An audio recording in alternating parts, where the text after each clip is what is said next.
for our own purpose. Okay. And here we have M. Hooks and Reverend Jones. Reverend Jones, are you there yet? Yes, I am. Yay! How are you doing, my friend? Oh, so nice to hear you and see your picture. Yes. I'm resting and all, but I had an opportunity to spend some time with you and to be better educated. And I just said, let me just lay here comfortably and listen and see what I can pick up today. Fantastic. I hope everybody who comes does get some helpful information. There's so much to know to protect yourself when you're a caregiver, you're back, and how to help your loved one prevent falls and so on. So there's a lot to share. And M. Hooks, I would love to know if you're a male or a female, if you're standing upright or you're on your head or anything you might share if you That's want. Monique. That's Monique. Oh, Monique, I know you're sitting in it. Never mind. Okay. Well, we do have, so Karen and Monique, Claire and Reverend Michael Jones are both part of DayBreak. So this is really to you two, and you know, anybody who joins us, I hope others do. And I'm going to share my screen now. And there it is. And look at that, that's so fantastic. And I'm gonna turn the play on. And you can see I am a whiz at this, not really. Okay, let's get started. I wanted to just put a little music on, just to kind of make you comfortable. So this is preventing falls and preventing caregiver injuries. I'll turn the music off now so that you can really focus on this. So this is for caregivers, or perhaps you might want to actually think of yourself as a care partner for a loved one who is losing function, and dementia is a common problem, a growing problem. So many of the people who will benefit from this are taking care of patients, loved ones with dementia. We'll learn how to prevent falls, what to do after a fall, how to physically manage an increasingly dependent person, and how to prevent caregiver injuries. And this is me. Hopefully you can see this because I'm very proud. I used to be able to do a handstand, and I may be able to do a handstand still. I just haven't tried in a while. I have many years working in geriatrics, and I am a geriatric certified physical therapist. Here are some quick facts about falls. They are very common. And I know one of our attendees here is from Canada, but I'm sure these statistics are very similar.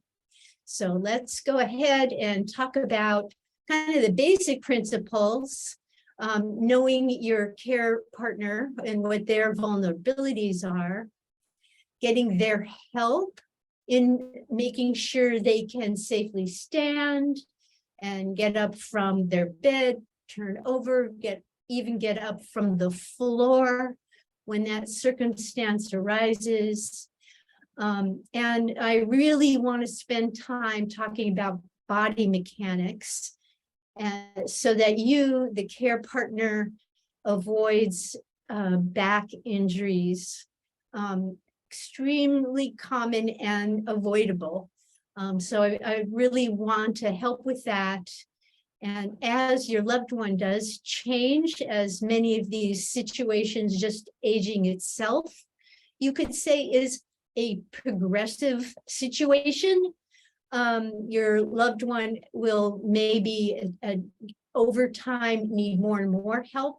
So how to deal with that, here I'm mentioning occupational therapy and physical therapy, and that is where you can really count on getting some help that will be really important when your loved one needs change.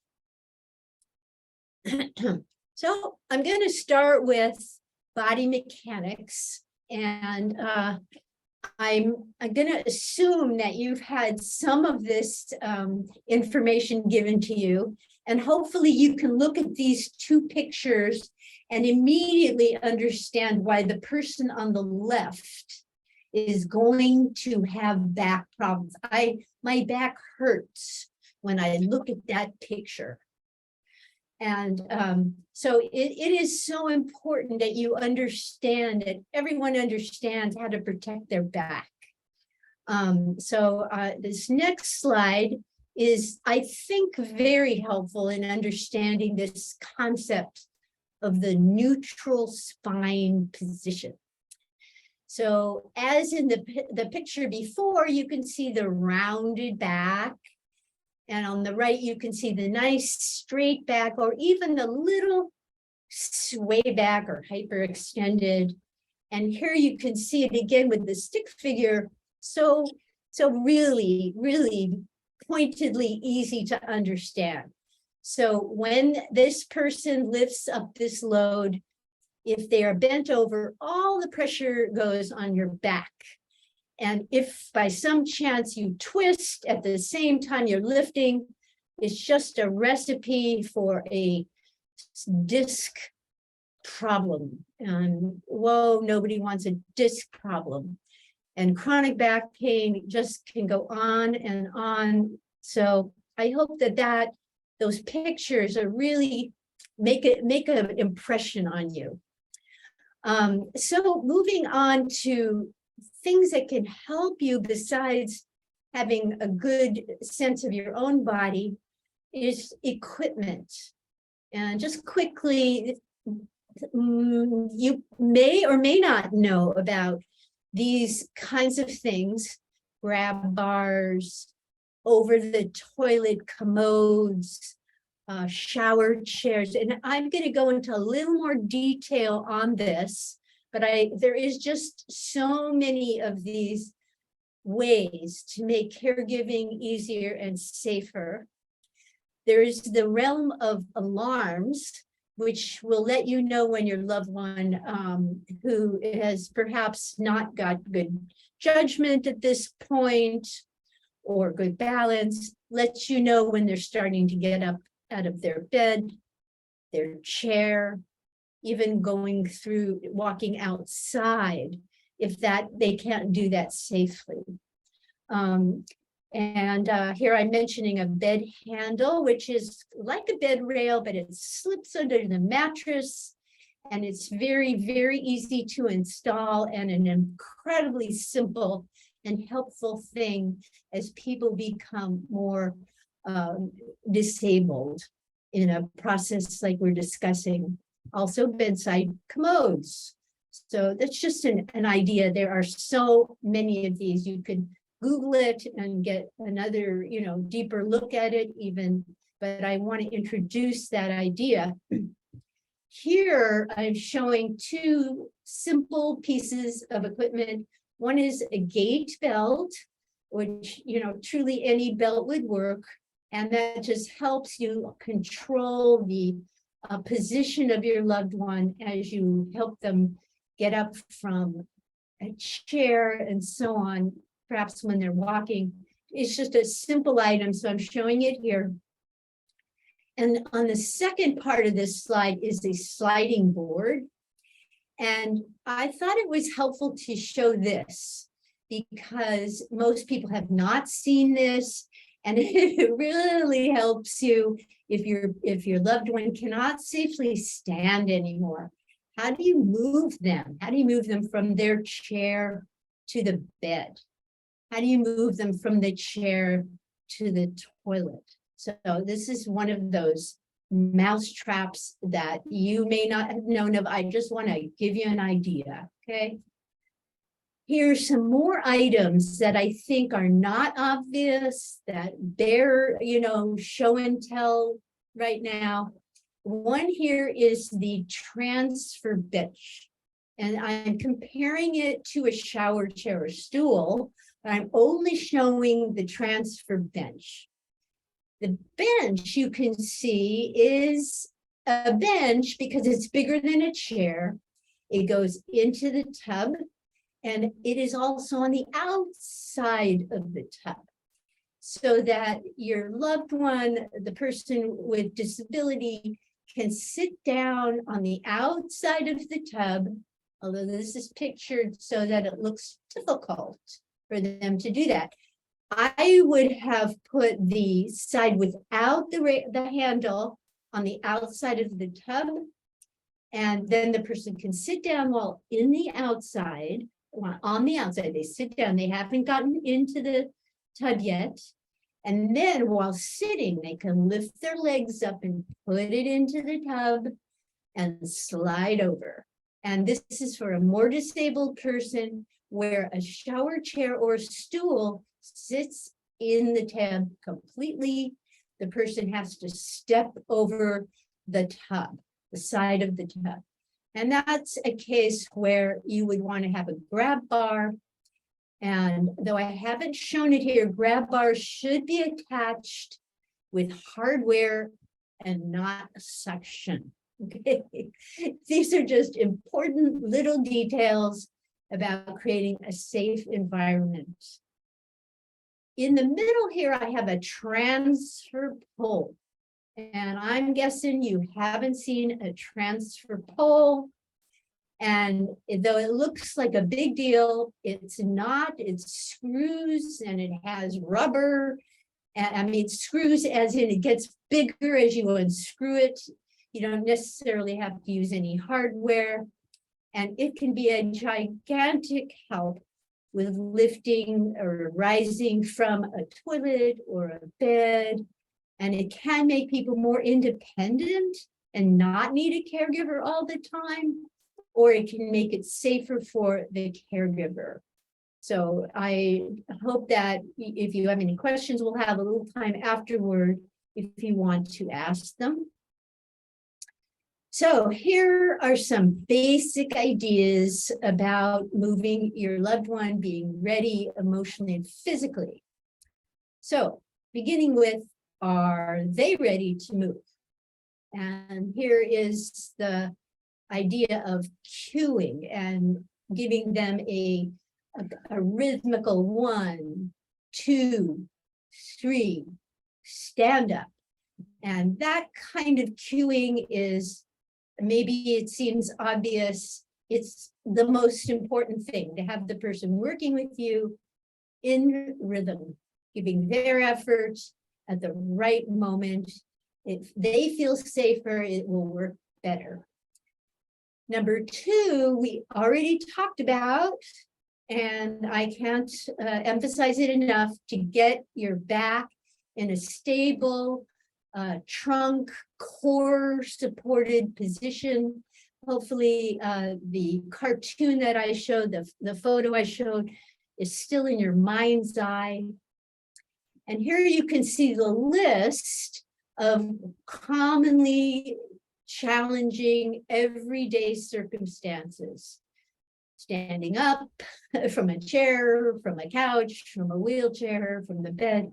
Getting out of bed can be an issue. Rolling to the side absolutely can be very difficult for the caregiver to protect their back, knowing how to do it, walking safely. There are ways to learn how to guard the person so that if they start to lose their balance, these are things that you will hopefully get trained on by a physical therapist or occupational therapist when and if the circumstances for your loved one change. In and out of a car, a tub, I showed already, 2 devices, the bench versus the chair, on and off the toilet.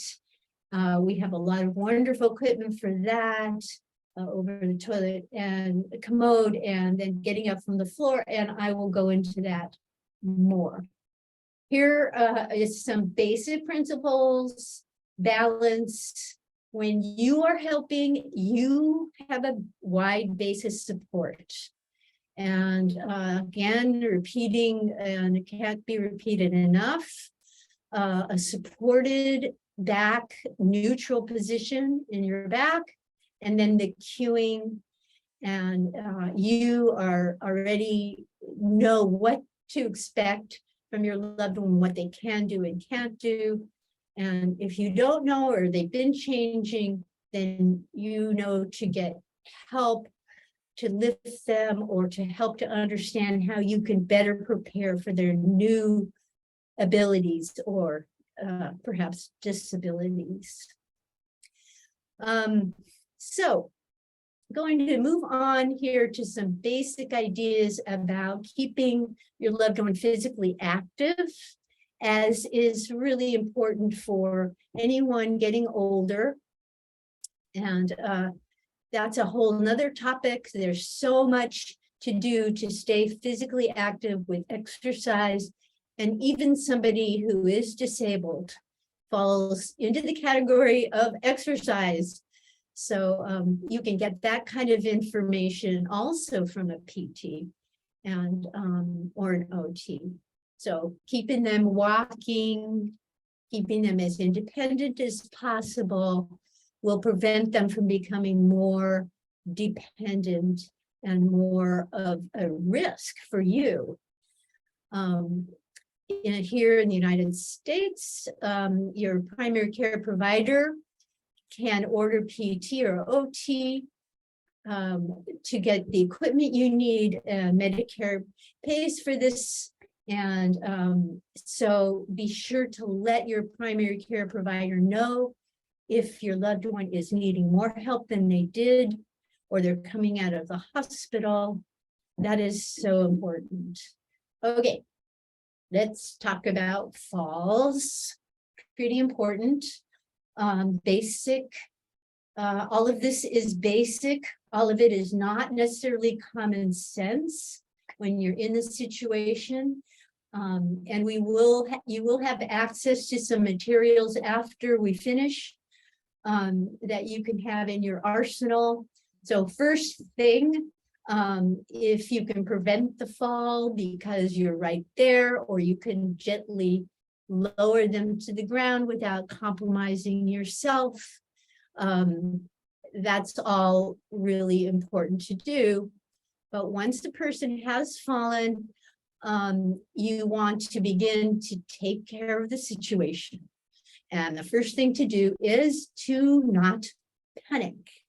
No help is, nothing about panicking will be helpful. So take a couple deep breaths and begin to assess, is your care partner, is the person in any serious trouble? So that would be if they move just a little bit, they have a lot of pain. That would indicate a break, a fracture. Obviously, if they're bleeding, that should be pretty obvious. Unconscious, difficulty breathing.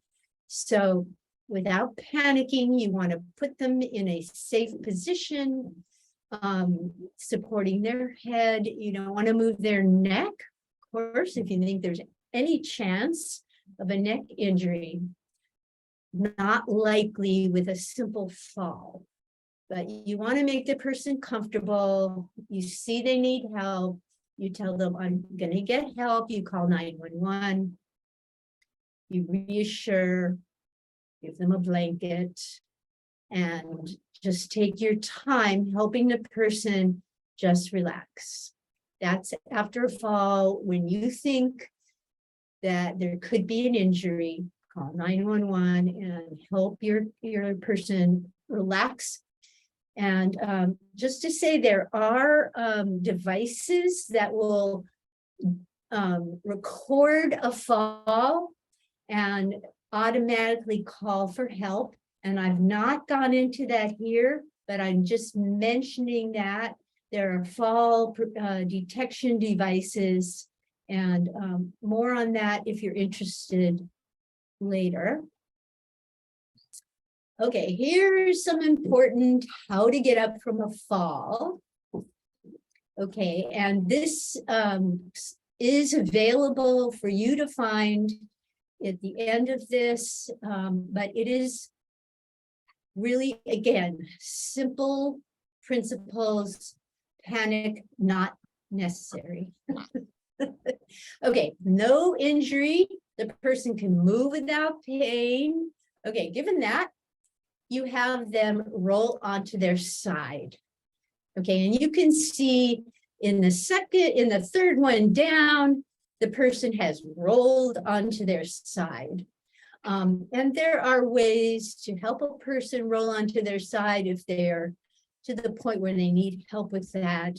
But I won't go into that now, but just know there are. And then the person is on their side, they're going to get up on their shoulder arm. Forearm is down on the floor, so they sort of lift up on an elbow. Also, so that's the first. So you see, push your upper body up, lift your head and pause for a few moments to steady yourself. Good advice. Then, as it says here, slowly get up on your hands and knees. Okay, that's a crawling position. A wonderful, sturdy, basically good way to get around if you are in this situation. And crawling then to a nice sturdy piece of furniture. Here you can see, place your hands on the seat of the chair. And here you see this person has slid, as they say, 1 foot forward. And so they've lifted one knee up. So you've got one knee down, that's in this next position. Keep the other leg bent. So you're sort of in a half kneel. And from that position, it's amazingly simple for most people to lift their hips onto the chair. This may sound like it, and people who've fallen don't immediately think of any of these things, but they are simple and you can guide the person. You can even help them at different points along the way, assuming they are not injured. Okay, so this is also available to you at the end of this in the links that we have collected for you.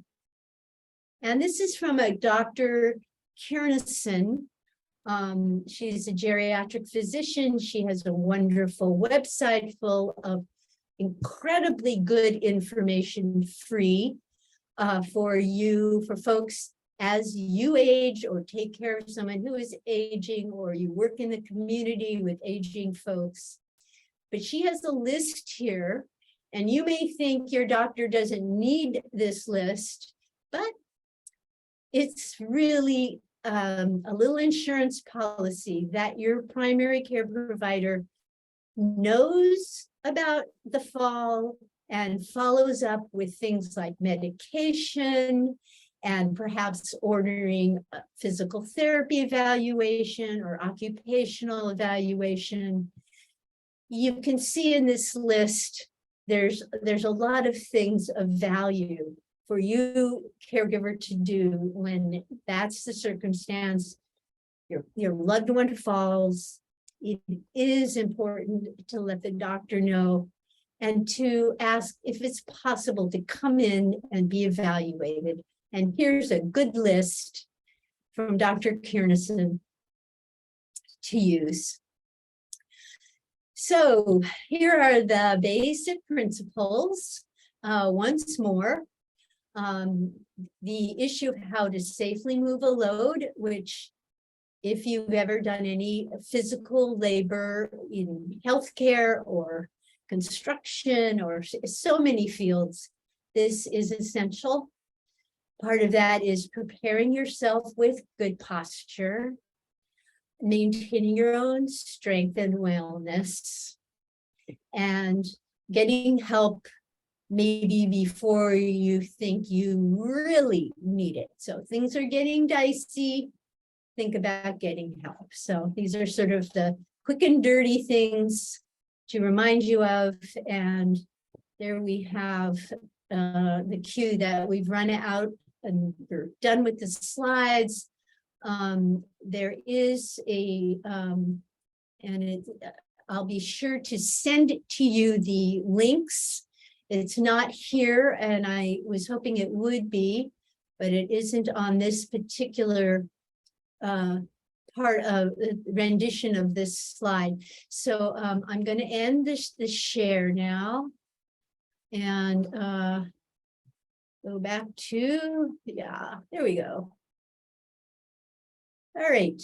I would, if you have any questions, Claire or Reverend Jones or Karen, Roger, Monique, about any of this, or you want more detail, but we will be sending you the link, which will have information about how to keep your home as safe as possible in terms of throw rugs and grab bars and lighting and things like that. I think that will be of interest. Certainly, Claire, you wanted to know about fall prevention.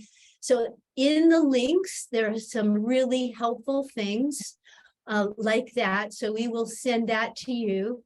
And also how to get up from the floor, that list of things to talk to your doctor about. So yeah, let me be quiet for a moment and give you a chance if you have any questions to ask.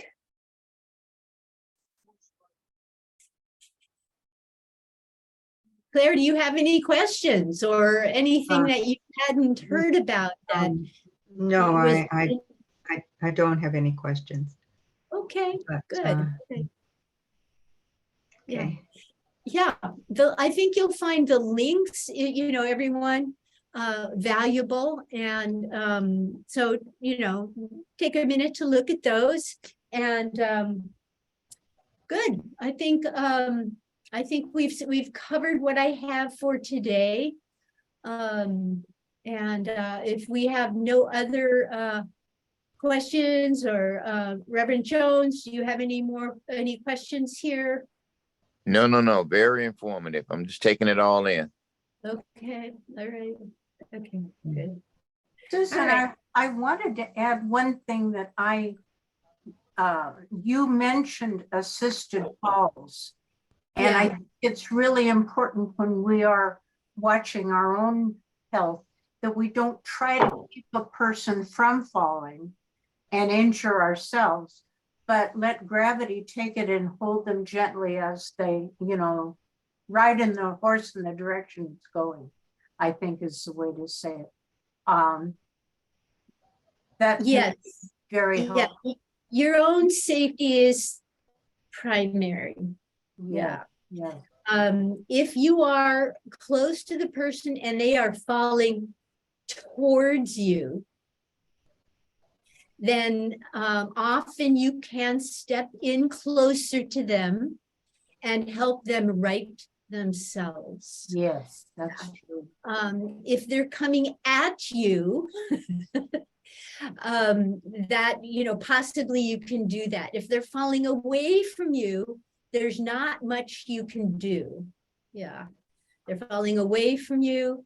You just give a little prayer, and then you start your, are you okay? Do you have pain? Make them comfortable, and then proceed to help them up or call for help.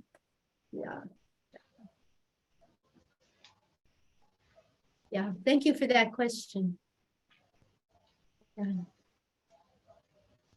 Roger, you are muted, but I see your mouth moving. I can't get the emails off of Eventbrite, so if we could get their emails here, we can go ahead and get that information over to them. Okay, yeah. All right, so perhaps you can, Claire, well, and I know Reverend Jones, we have your email, but Claire, if you could put your email in the chat here, if that's possible for you, then we can make sure you get these links. is.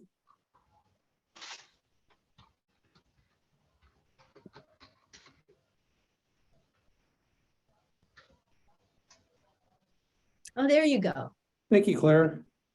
Okay. Right. Well, thank you all for coming. Thank you for your time.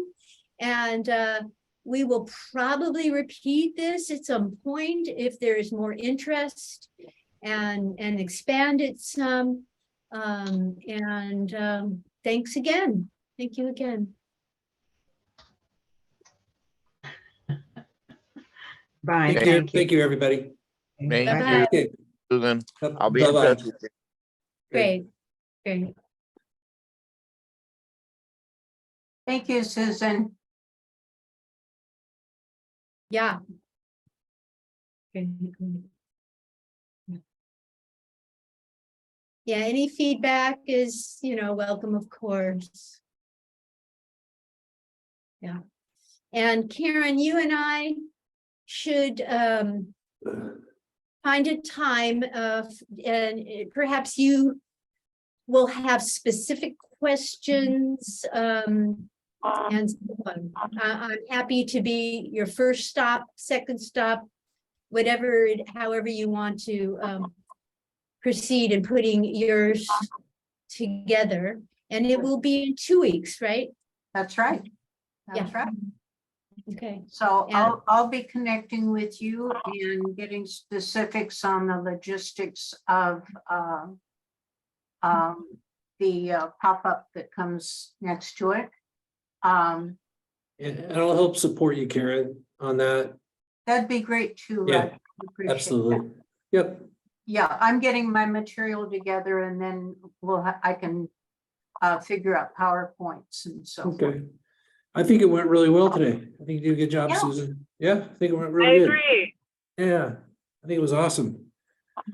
Absolutely, Susan. Well, I can see a half hour went by, we have plenty of time, I could absolutely expand it more.